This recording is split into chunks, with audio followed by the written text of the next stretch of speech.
എല്ലാ കുട്ടികൾക്കും സുഭാഷ് സാറാണ്. മറ്റൊരു എൻട്രൻസ് ക്ലാസ്സിലേക്ക് സ്വാഗതം. നമ്മളിന്ന് വളരെ ഇമ്പോർട്ടൻ്റ് ആയിട്ടുള്ള 2-3 ചോദ്യങ്ങളാണ്. ഇത്തിരി ഇമ്പോർട്ടൻ്റ് എന്ന് പറഞ്ഞു കഴിഞ്ഞാൽ ഇത്തിരി ചിലപ്പോൾ ബുദ്ധിമുട്ട് ചിലപ്പോൾ തോന്നിയേക്കാം. നമ്മളെ ബുദ്ധിമുട്ടിനെയൊന്നും ഓർത്ത് ഒരു എൻട്രൻസ് പരീക്ഷ നിങ്ങൾക്ക് എഴുതാൻ പറ്റില്ല. ബുദ്ധിമുട്ടുള്ളതിനെ തന്നെ പഠിച്ചെടുക്കണം. അങ്ങനെയാണ് ഒരു എൻട്രൻസ് ഒരു സ്റ്റുഡൻറ്റ് പഠിച്ചിരിക്കേണ്ട രീതി. അല്ലാതെ എളുപ്പമുള്ളതിനെ മാത്രം പഠിക്കുക, ബുദ്ധിമുട്ടുള്ളതിനെ വിടുക എന്നുള്ള രീതിയിൽ കൂടെ നമുക്ക് ഒരിക്കലും ആ സ്ട്രാറ്റജി എൻട്രൻസിന് ഗുണം ചെയ്യത്തില്ല. പക്ഷെ നമ്മളിപ്പോൾ പഠിക്കുമ്പോൾ നമ്മുടെ പബ്ലിക് എക്സാമിന് വേണ്ടി പഠിക്കുമ്പോൾ ഇത്തിരി ബുദ്ധിമുട്ടുള്ള ടെക്സ്റ്റ് ബുക്കിലെ പ്രോബ്ലമൊക്കെ നമുക്ക് വിടാം. ചിലപ്പോൾ അത് ചോദിക്കാൻ സാധ്യതയെ കാണില്ല. പക്ഷേ എൻട്രൻസ് ആകുമ്പോൾ നിങ്ങൾ ടഫായിട്ടുള്ളതിനെ തിരഞ്ഞു പിടിച്ച് പഠിച്ചോണം.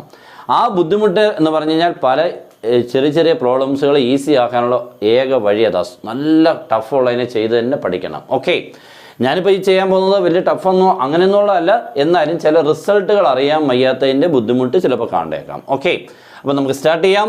ക്വസ്റ്റ്യൻ എല്ലാവരും നോക്കുക. If f of x is equal to cos inverse 1 minus log x the whole square by 1 plus log x the whole square then f dash e. ഇതൊക്കെയാണ് ഒരു എൻട്രൻസ് ക്വസ്റ്റ്യൻ എന്ന് പറയുന്നത് കേട്ടോ. നല്ല ഒരു സ്യൂട്ടബിൾ ആയിട്ടുള്ള വലിയ ടഫ് അല്ലാത്ത ഒരു എൻട്രൻസ് ക്വസ്റ്റ്യൻ ആണ്. അപ്പോൾ ഇതിനുള്ളിൽ ഒളിഞ്ഞു കിടക്കുന്നത് ഒരു എക്സ്പ്രഷൻ്റെ ഒരു പ്രത്യേകതയാണ്. അതാണ് ഞാൻ നിങ്ങളെ പ്രത്യേകം ഓർമ്മിപ്പിക്കാൻ പോകുന്നത്. ആ ബ്രാക്കറ്റ് കണ്ടോ, 1 minus log x the whole square by 1 plus log x the whole square. അപ്പം ഞാനൊരു റിസൾട്ട് ഓർമ്മിപ്പിക്കാൻ പോവാണ്. കോസ് ഇൻവേഴ്സിനുള്ളിൽ 1 മൈനസ് 1 പ്ലസ് ഇവിടെ ഒരു സ്ക്വയർ, ഇവിടെയും സ്ക്വയർ, ഇങ്ങനെ കിടന്നാൽ ഇതിനൊരു റിസൾട്ട് ഉണ്ട്. ഇവിടെ ഏത് വേരിയബിളും ആകാം കേട്ടോ. 1 മൈനസ് ഇവിടെ ആരും ആയിക്കോട്ടെ. ഇവർ നോക്കിക്കാൻ ഞാൻ ചുമ്മാ ടി കൊടുക്കുക രണ്ടിടത്തും. അപ്പോൾ 1 minus t square by 1 plus t square. Cos inverse 1 minus t square by 1 plus t square can be written as 2 tan inverse t എന്നാണ് അർത്ഥം. ഓക്കെ, അത് പഠിച്ചിരിക്കണം. ഞാനത് ഈ റിസൾട്ടാണ് പറഞ്ഞത് കേട്ടോ. ഇതേപോലെ സൈൻ ഇൻവേഴ്സിനുള്ളിൽ ഇതേപോലെ വരുന്നുണ്ട് കേട്ടോ. അപ്പോൾ ഇതേപോലെ കോസ് ഇൻവേഴ്സും സൈൻ ഇൻവേഴ്സും ടാൻ ഇൻവേഴ്സും ഉണ്ട്. ഇങ്ങനെ 2 ടാൻ ഇൻവേഴ്സിലോട്ട് എഴുതാൻ പറ്റുന്ന 3 വളരെ വളരെ ഇമ്പോർട്ടൻ്റാണ്. ഓക്കെ, അപ്പോൾ ഈ റിസൾട്ടിനെ കണ്ടാൽ നമുക്ക് ഇങ്ങനെ എഴുതണം. നിങ്ങൾ നോക്കിക്കേ, ഇപ്പോൾ ഇവിടെ cos inverse 1 minus t square by 1 plus t square 2 tan inverse t ആണെങ്കിൽ ഇവിടെ നമുക്ക് എങ്ങനെയായിരിക്കും? ഈ 2 ടീകളുടെ പ്ലേസിലും ഇവിടെ ആരാ വന്നേക്കുന്നത്? Log X. ഓക്കെ, ശരിയല്ലേ? വേറെ എങ്ങും വ്യത്യാസമില്ല. കോസ് ഇൻവേഴ്സ് ഉണ്ട്, 1 മൈനസ് ഉണ്ട്, 1 പ്ലസ് ഉണ്ട്. ടി സ്ക്വയർ എന്നുള്ളതിന് log x the whole square. അപ്പോൾ ഇവിടെ ടി വന്നപ്പോൾ ഇത് 2 ടാൻ ഇൻവേഴ്സ് ടി ആണെങ്കിൽ ഇവിടെ അപ്പോൾ എന്തായിരിക്കും ഇതിൻ്റെ ആൻസർ വരേണ്ടത്? 2 ടാൻ ഇൻവേഴ്സ് ലോഗ് എക്സ്. ഇതാണ് നമുക്ക് ഇതിൻ്റെ ആൻസർ. ഇത്രയേ ഉള്ളൂ, സിമ്പിൾ, തീർന്നു. അപ്പോൾ ഈ വലിയൊരു ക്വസ്റ്റിനെ നമ്മൾ ഇത്രയും സിമ്പിൾ ആക്കണം. കാരണം ഇതിനെ നമുക്ക് ഡെറിവേറ്റീവ് എടുക്കാൻ പറ്റില്ല. എഫ് ഡാഷ് ഇ എന്ന് പറഞ്ഞാൽ നമ്മുടെ ഡെറിവേറ്റീവ് എടുത്ത ശേഷം എക്സ് കാണുന്നിടത്തല്ല ഇ എന്ന് കൊടുക്കുമ്പോൾ കിട്ടുന്ന ആൻസറാണ്. ഈ വലിയൊരു ടൈമിൽ നമുക്ക് എങ്ങനെ ഡിഫറൻഷ്യേറ്റ് ചെയ്താൽ എപ്പോൾ തീരാനാണ്? അപ്പോൾ ഇയാൾക്കൊരു സിമ്പിൾ ഫോമാണ് ഈ എഴുതിയേക്കുന്നത്, ഇയാൾക്ക് പകരം. ഓക്കെ, ഇനി നമുക്ക് എഫ് ഡാഷ് എക്സിനെ കണ്ടുപിടിക്കാം.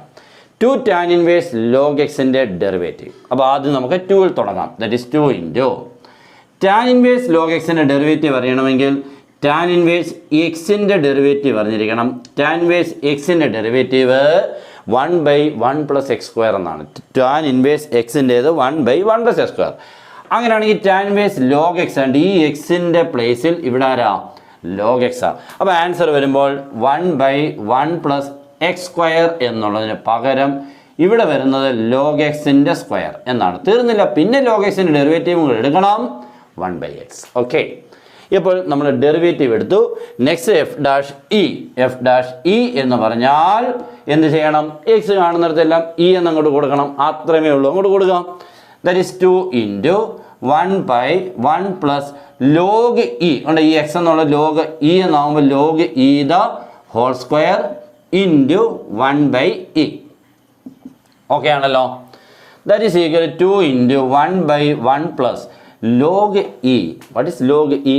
മറന്നു പോകരുത്, 1. ഓക്കെ, അപ്പോൾ ലോഗ് ഇ 1 ആകുമ്പോൾ 1 സ്ക്വയർ. അപ്പം ഇതും 1 ആവും ഇൻറ്റു 1 ബൈ ആയി. ഇതും എല്ലാം മോനെ വെട്ടിപ്പോയി. 1 പ്ലസ് 1 2 ആയി. ഈ 2 ആയിട്ട് വെട്ടിപ്പോയി കഴിഞ്ഞാൽ പിന്നെ ആൻസർ ആരാണ്? 1 by E. Okay, final answer 1 by കഴിഞ്ഞല്ലോ. അപ്പോൾ നമുക്ക് സിമ്പിളായിട്ട് തോന്നാനുള്ള കാരണം ഈ റിസൾട്ട് ഇങ്ങനെയാണെന്നുള്ളത് ഒരൊറ്റ കാര്യം അറിഞ്ഞിരുന്നാൽ മതിയായിരുന്നു. ഈ പ്രോബ്ലം ചെയ്യാം.